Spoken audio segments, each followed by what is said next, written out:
से जो बोली जाती है 90% कहानी सब झूठी कहानी है, जैसे फिल्म की कहानी होती है। जिंदा थी, जिंदा है, जिंदा रहेगी। किसी बकवास करने वाले से उसका कोई असर नहीं पड़ेगा। अभी एक मुफ्ती साहब का ताजा दिमाग खराब हो गया। अच्छे खासे इंसान थे वो, पहले ठीक तकरीर करते थे, अच्छी तकरीर करते थे, बड़े काबिल इंसान थे, मगर कुछ दिनों से उनके दिमाग में कोई ऐसी बीमारी हो गई है कि उन्हें किसी साइकियाट्रिस्ट की जरूरत है। उन्होंने अपनी न जाने कौन सी कैफियत में, शायद किताबें पढ़ने का उनको वक्त नहीं मिलता या वो पढ़ते नहीं, कहा कि करबला 90% इसकी बातें झूठ है। उनको ये इल्हाम हो गया 90% झूठ है। किसने कहा उनसे ये? इसका मतलब हमारे जो बुजुर्ग बयान करते चले जाए वो सब झूठ है। वो मुझे बताएं क्या झूठ है? अली असगर की शहादत झूठ है या अली अकबर की झूठ है? आला हज़रत ने लिखा 3 दिन भूखा प्यासा बेदर्दी के साथ हुसैन को कत्ल कर दिया गया। क्या झूठ है उनके हिसाब से? उनके हिसाब से आईने क़यामत की वो किताब झूठ है जो कि अल्लामा हसन ने लिखी है, माज़अल्लाह। उनके हिसाब से सदरुल्लाह फाजिल मौलाना नईमुद्दीन मुरादाबादी की लिखी हुई किताब सावाने करबला वो झूठ है। क्या झूठ है उनके हिसाब से?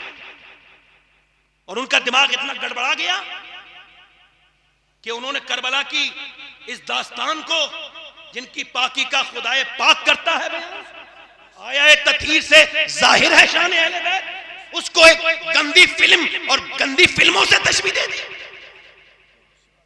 पागल हो गए हो तुम, दिमाग खराब हो गया तुम्हारा। हुसैन की ऐसी बदतमीजी करके इमाम अली मकाम की शान में ऐसी बदतमीजी करते हो। अच्छे खासे इंसान हो, ठीक ठाक आदमी हो, आप शरीफ हो, हम अब तक नहीं बोले, मगर आज हमारी मजबूरी है। क़यामत के दिन क्या हुसैन को जवाब देंगे? नारे तकबीर, नारे रिसालत, हुसैनियत, हुसैनियत, हुसैनियत, यजीदियत। आप माशाअल्लाह रज़वी हो, जब आप कोई बात कहते हो तो जितने इस वक्त के इस वक्त के नीम राफजी हैं वो कहते हैं देखो आला हज़रत वाला क्या कह रहा है, आला हज़रत वाला ये कह रहा है, मैं सुना रहा हूं। बेअदब गुस्ताख फिरके को सुना दे हसन। जिंदाबाद जिंदाबाद अल्लाह। कुछ खो जाओ, खाक हो जाओ, कुछ खोकर खाक में मिल जा। खाक तेरे मुंह पे देख तू सूखी जबाने अहले बैत। आपके बयान से इस असर पड़ता है। आप अपने आप को ठीक करें, कहीं इलाज कराएं किसी नफ्सियाती अस्पताल में जाके। आप कुछ भी कह देते हैं, आप कुछ भी बोल देते हैं। हुसैनियत कल भी जिंदा थी, आज भी जिंदा है। ना जियाद का वो सितम रहा, न यजीद की वो जफा रही, जो रहा तो नाम हुसैन का जिसे जिंदा रखती है करबला। जिंदाबाद जिंदाबाद। ठीक, हुसैनियत किसी के खत्म करने से खत्म, हुसैन तो हदीस से है, हुसैन की शान तो कुरान से जाहिर है। अब मैं अपनी बात कर रहा हूं, हुसैन करबला के मैदान में है। आखिरी बातें चल रही मेरी, और वो रात आ गई जिसकी सुबह को हुसैन को कुर्बानी देना है। आपने चिराग बुझाया, तवज्जो क्या किया?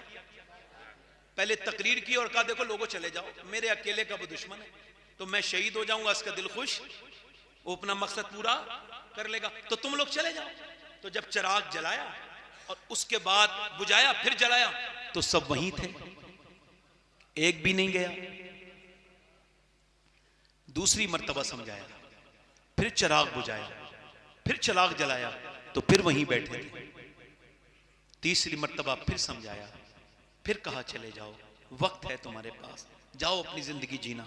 और फिर चिराग बुझाया, फिर चिराग जब जलाया तो देखा वो सब वहीं थे। हुसैन ने कहा जाते क्यों नहीं? कहा कहां जाएं, आप हमारे दुनिया के भी सरदार हो और आखिरत के भी सरदार हो, हम वही हैं।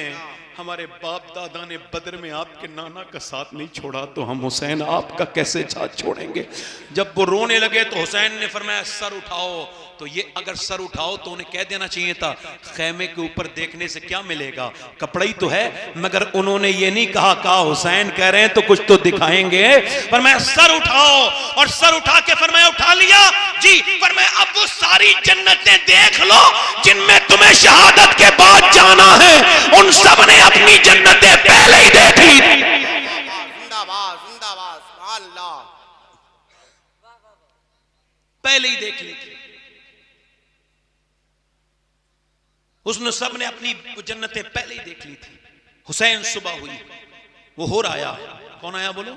हुर आके बोला मेरा दिल घबरा रहा था उधर फौज में, आप इब्ने रसूल हो, आपको मैंने रोका, मेरी आप जन्नत हो, वो तो दोज़ख है बदबख्त, उन लोगों की वजह से मैंने आपका दिल दुखाया, क्या आप मुझे माफ कर देंगे? हुसैन ने गले से लगा के कहा बिल्कुल माफ करूंगा। कहा हुजूर फिर मेरे सर पे हाथ रख दें। सर पे हाथ रखा, तलवार लेके हुर चला और जाकर के 20-25 मिनट लड़ा और 120 लोगों को अकेले हुर ने कत्ल किया। और बताया जब अली के बेटे का हाथ रखा तब इतनी ताकत आई है, तो फिर अली के बेटे की हाथ का आलम क्या होगा? अल्लाह जिंदाबाद जिंदाबाद। ये नारा हुर का था जिस वक्त फौजे शाम से निकले, कि देखो यूं निकलते हैं जहन्नम से खुदा वाले, कि देखो यूं निकलते। और किसी ने जब वतन पूछा तो ये हजरत ने फरमाया मदीने वाले कहलाते थे अब हैं करबला वाले। हजारों में 72 तन थे तस्लीमो रजा वाले, हकीकत में खुदा इनका था और ये थे खुदा वाले। इमाम हुसैन के फिर अब भाइयों ने, सुबह हुई, जंग शुरू हो गई। एक भाई शहीद हुआ, दूसरा हुआ, तीसरा हुआ, 4 भाई शहीद हुए। हजरत अबू बकर बिन अली, हजरत उमर बिन अली, हजरत उस्मान बिन अली। अब मुझे बताओ अली ने अपने बेटों का नाम अबू बकर के नाम पे रखा है, जरा जोर से तो बोलो। उमर के नाम पे रखा है, हजरत उस्मान के नाम पे रखा है। अल्हम्दुलिल्लाह हम अहले बैत के गुलाम, सहाबा के गुलाम। अब मैं आप सबसे कहता हूँ मेरे भाइयों, मेरे दोस्तों, मेरे साथियों, सुनो, हुसैन ने एक एक लाश नहीं उठाई। अब इमाम जरा देखें आप, इमाम ने एक लाश नहीं उठाई। आजमाइशें तो सब पर आती हैं, मगर एक साथ जितनी आजमाइशें हुसैन पे आई हैं किसी पे नहीं आई। एक साथ बच्चों की भूख, बच्चों की